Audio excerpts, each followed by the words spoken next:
Hey everybody, we're here and we're celebrating this Pride. It's so significant.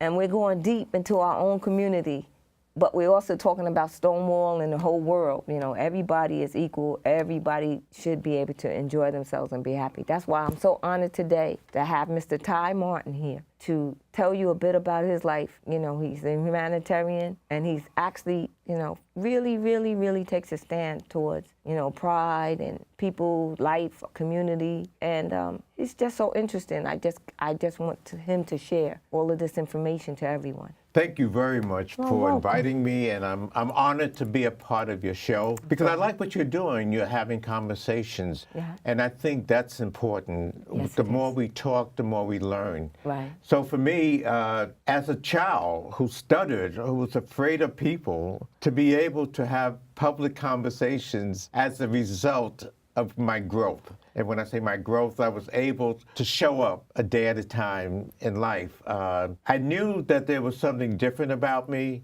Whatever it was, I didn't like it because I was told it was something negative. The way, the tone when people would say, you're going to be a when you grow up. What's that?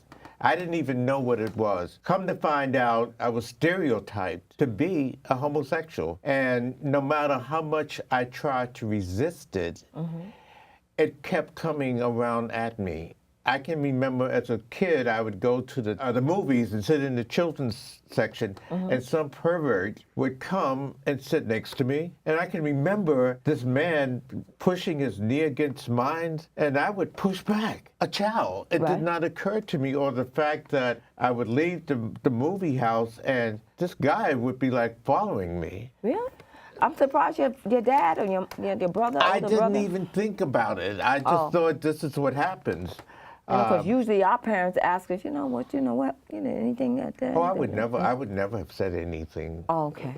No, that wasn't even a part of the equation. You just don't do that. It was a secret. Oh, okay. Now, I didn't know that it was bad, but I just know that it was not something that I wanted to run home and say, hey, Mom, guess what happened? This guy pushed his knee against mine and followed me home. No, I understand. I just wasn't there. Well, that's that male thing, too. Males are more, you know what I mean? Maybe, I was a kid. What do I know about that male thing? But I mean, I'm a 10-year-old, 12-year-old navigating. I want to see the cartoons on Saturday. Right. No, I understand. Totally off the mark. Yeah. But I came to realize that there was an attraction going on. It wasn't a sexual attraction. It was a comfort zone. Although I had lots of girlfriends and we were good friends, I found that I could manipulate the boys better. It was just crazy adolescent male bonding stuff, but great denial. Right. And did you enjoy sports? Did you participate in the sports? I was always the last one to get picked. For baseball, football, basketball? It didn't come natural, and I didn't like people playing rough. If you pushed me and hurt me, I wanted to fight. Okay. So sports wasn't it for me. All right. The arts, that came more natural. I could easily do that. All that. And drama. All right. Drama. I could give you drama as a child. Okay. No, that's perfect. So cooking too, like watching your mom or pop in the kitchen? No, I wasn't into that. No cooking. Okay. What I was into was a fantasy. Okay. I used to spend hours listening to music and imagine that I was in a different level, a different world, different anything. I was not feeling my parents on the sense that I wanted to teach them how to parent me. That type of, I had my own ideas. So that was going to be a problem for me. I didn't realize that at the time. I thought I knew everything. I thought that I was smart enough to navigate and just figure stuff out. Well, you were good in school. Actually, in hindsight, I used to spend a lot of time talking to older people. Okay. I found that... Wisdom. Right. I was in search of wisdom, and I can remember being asked, well, what do you want to be when you grow up? And some kids said a police, a fireman, a doctor. And I said, wise. I knew that I needed to be wise in order to have a life, which was interesting in itself. And I'm talking about a little boy able to think about things on that level, which was, I wasn't conscious of it, but I knew wisdom was the way to go. Go. Absolutely. So I can remember talking to my neighbors who lived in Harlem. There was a prostitute named B, Okay. and she used to wear these red heels, Okay. and she was very pretty. Okay. And I would talk with her, Okay. and she befriended me, and she was like telling me about life. Okay. Those were the things that I was interested in. Okay. I realized also that I had a lot of older people Okay. who were constantly giving me information, and I was hungry for that. I felt that I Knowledge needed learn. to know. Yeah, the knowledge to know. Right. You know, I didn't care so much about the academics. I didn't think that was the way to help me to succeed in life, whatever success meant. Right. I knew how to show up. I knew how to do my lessons, Yeah. whatever. But that wasn't my passion. Okay.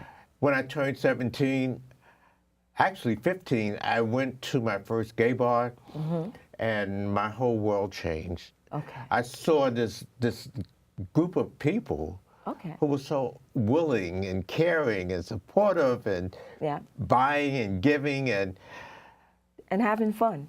having fun. Fun. Just Having pure fun, and Yeah. it was uptown, Harlem, black people, Yeah. Okay. men, Okay. and we're not talking about extreme people, everyday people. Every day. In my mind, I mean, it was just amazing. Okay. So I began to realize, wow, this is for me. Okay. I don't have to live a lie. I don't have to pretend to be something that I'm not. Right. And because of those people, the who were older than me, my mentors, they were the ones who taught me how to give back later. Later. I went on to college, and my field was computers. Okay. I learned how to help people with their computers. Yeah. And then into the armed forces, the United States Navy. Once again, you know, I kept falling into these positions that was always giving something or helping somebody, like of service. Yes. Never occurred to me that that's what I was doing until the 80s, when my friends started to get sick, and there was nobody there for them. So we used to help each other out.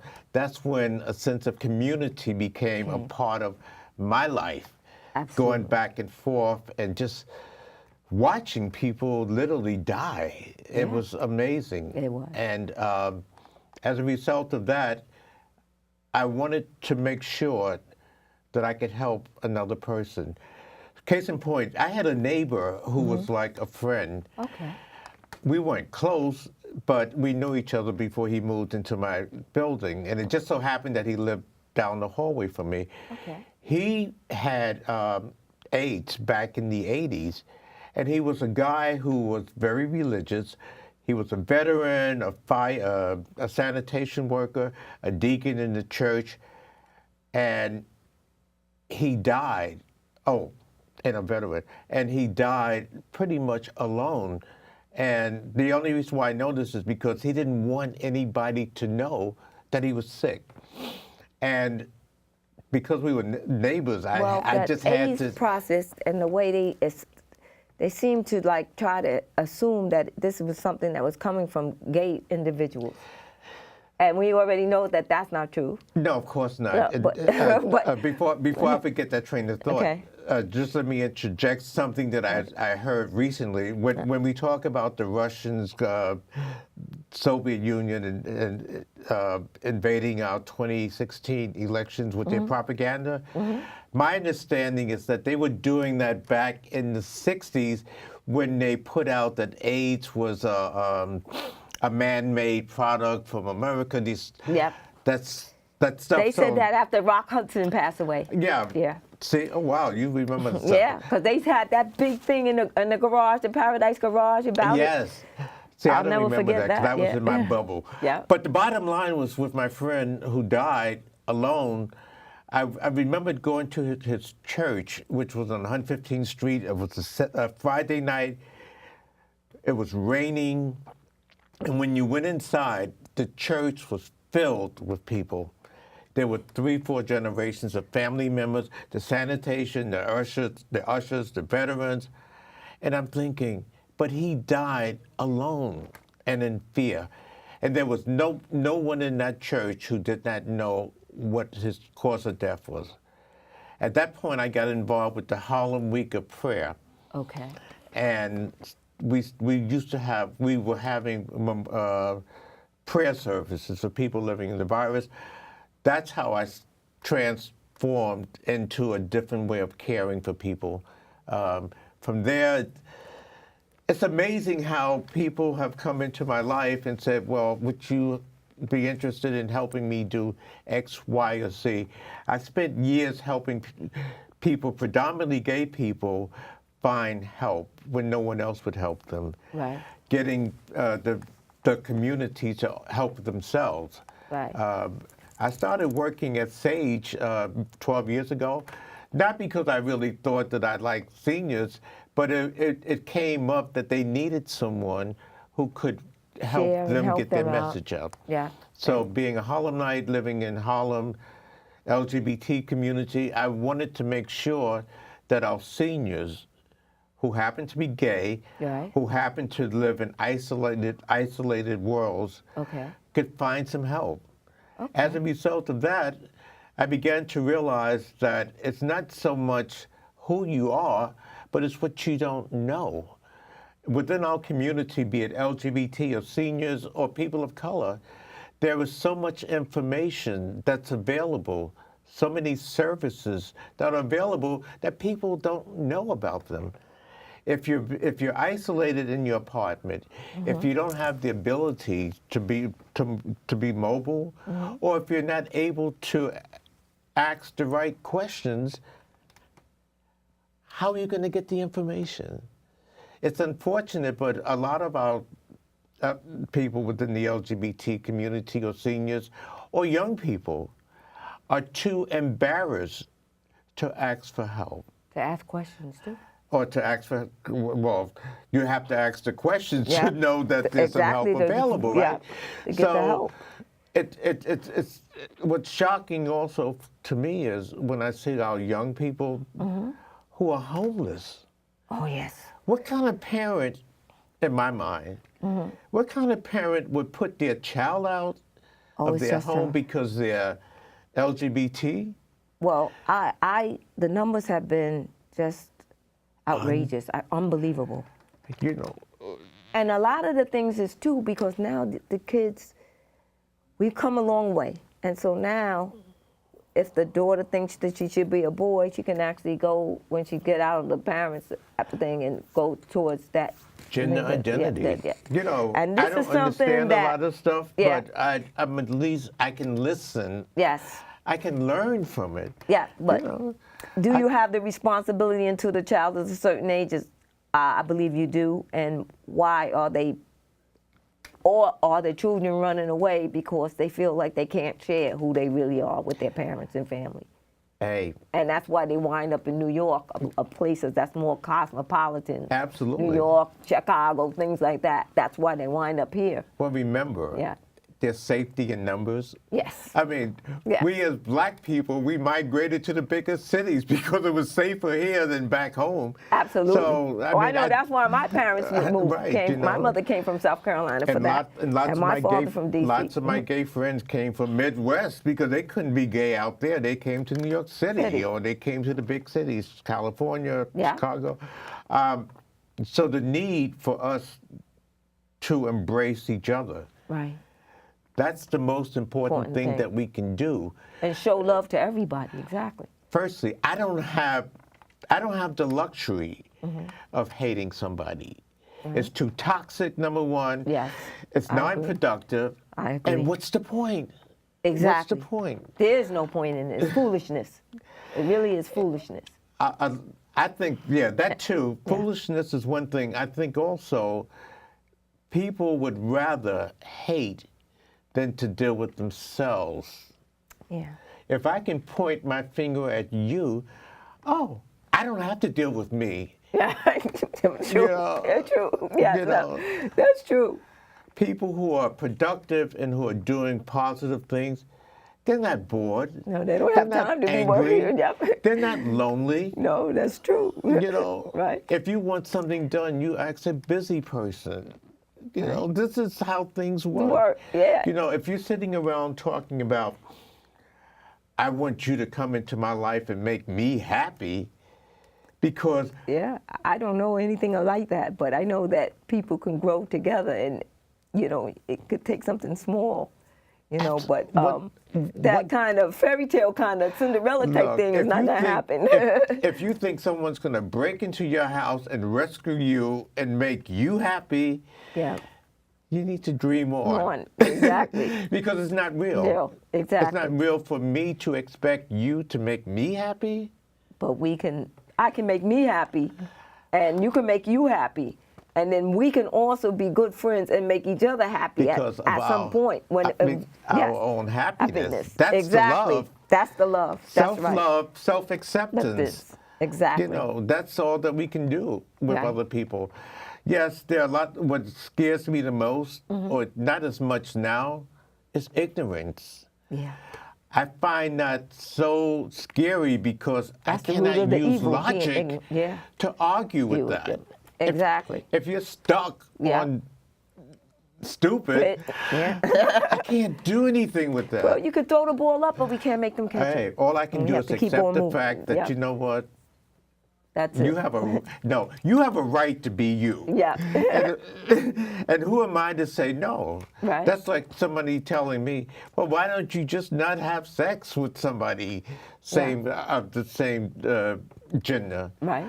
Okay, if that happens, fine. If it doesn't, talking about sex. And that's fine too. Whatever floats your boat. That's your business. Absolutely. You know, many of our seniors feel that because they're out of the loop, whatever that means, or off the circuit, that they can go back into the closet now.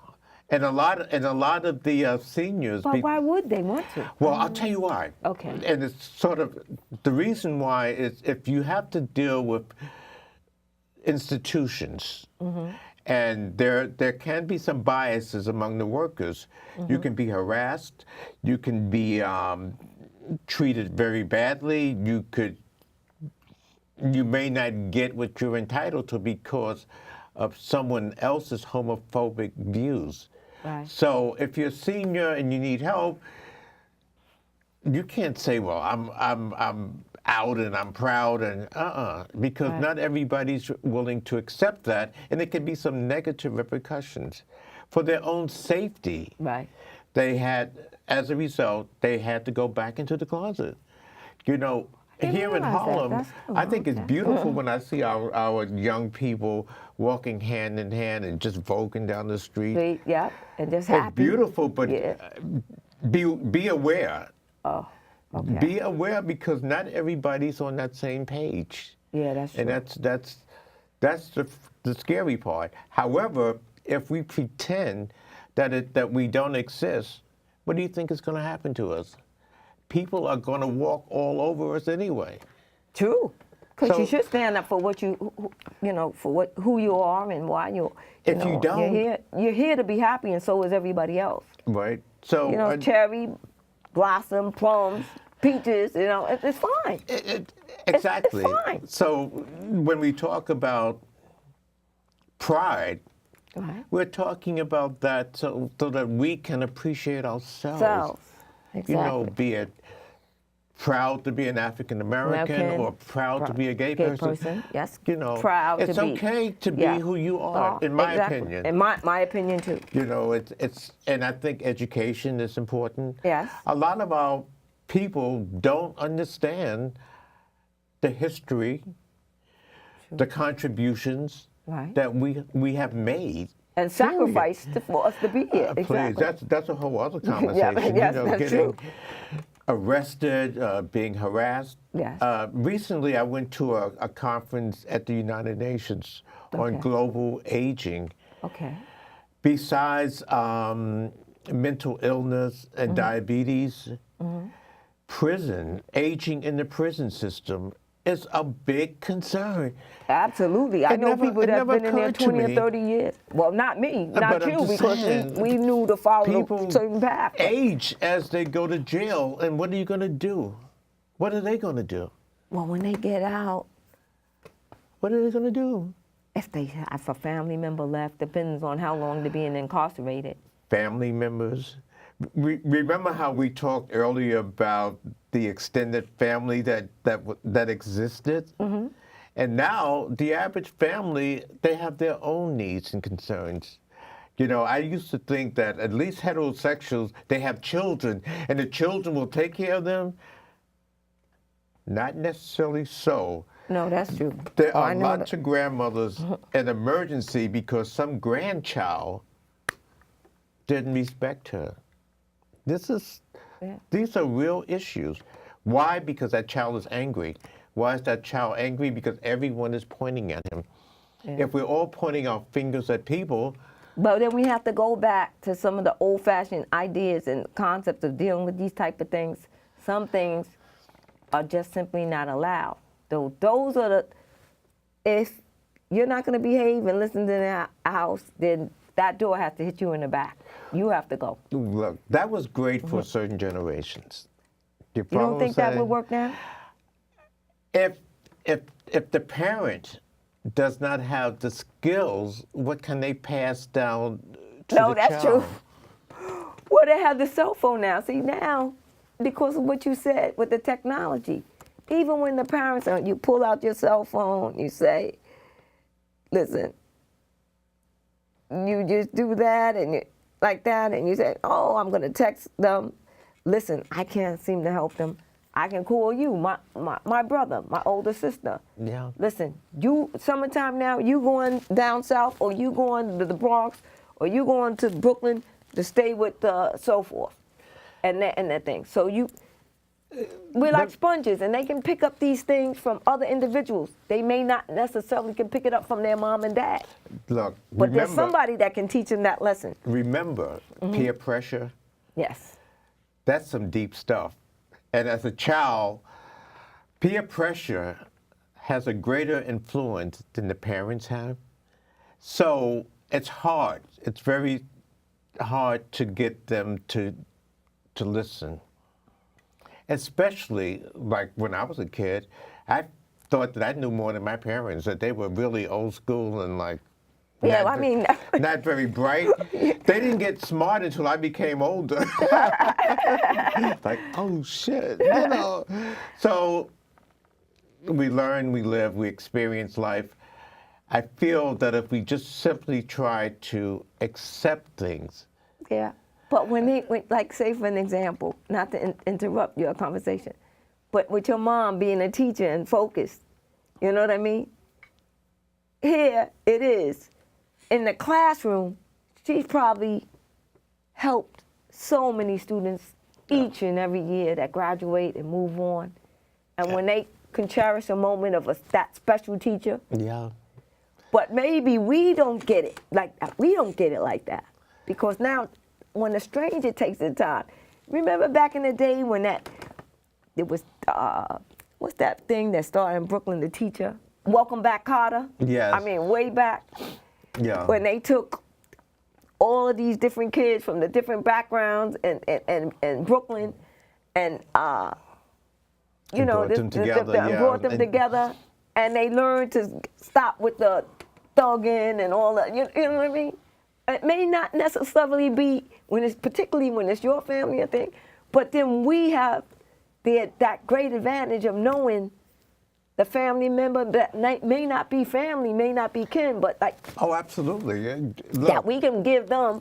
I totally agree. I mean, when you think about it, there's what, over 7 billion people on the planet? Yeah. So if a family member doesn't want to listen to me or doesn't want my help, I can move on to another person that I can help. Exactly.